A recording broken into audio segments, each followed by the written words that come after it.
Well, in East Africa, Somalia is protesting Kenya's plan to close a refugee camp packed with hundreds of thousands of Somali citizens. Somali officials say the move would increase the threat of militancy in the region.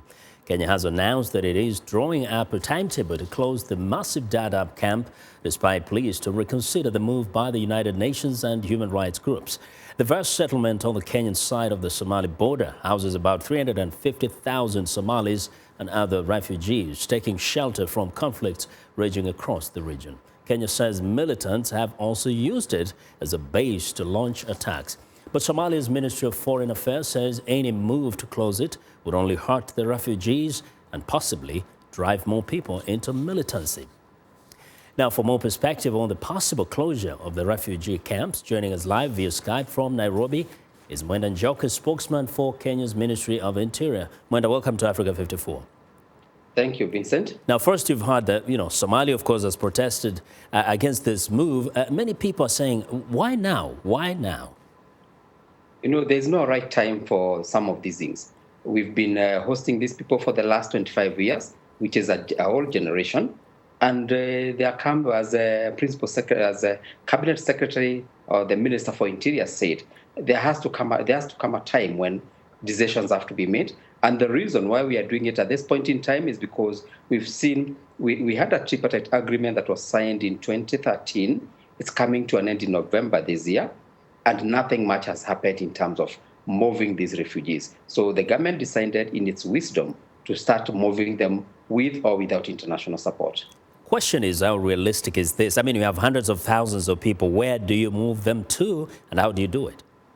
Actually, as it is right now, when we signed the tripartite agreement between the government of Kenya, the Federal Republic of Somalia, and the UNHCR, the government, the government of Jubaland, the federal government of Somalia in Jubaland, had pledged some 10,000 acres of land for refugees to move in there, to be repatriated and settle in there. But unfortunately, we didn't get the kind of support we expected or that had been pledged for the repatriation. So right now, what we are saying is that at the end of the day, the government of Kenya has to take responsibility and take charge of this situation by moving these refugees. And many of them are willing to move to that area. And that's what we are going to do in the next couple of months. Now, how about those who would tell you that some were born there, some are young men and women who don't know any other place other than Dadaab or some part of Kenya?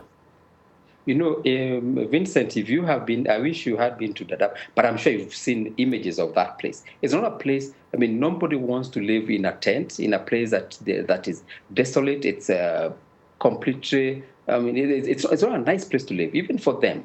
It's actually, we are doing them almost a favor to, at the end of the day, to move them to a place where they can be able to call home and settle. In a few words, so this is going to be like a long-term thing. You can't accomplish this in a few months, right? We are not going to stretch it for a very long time. But what we want to do is, because we've seen that the tripartite is coming to an end by November this year, we want to ensure by that time we have moved a significant number of refugees back in Somalia and other parts.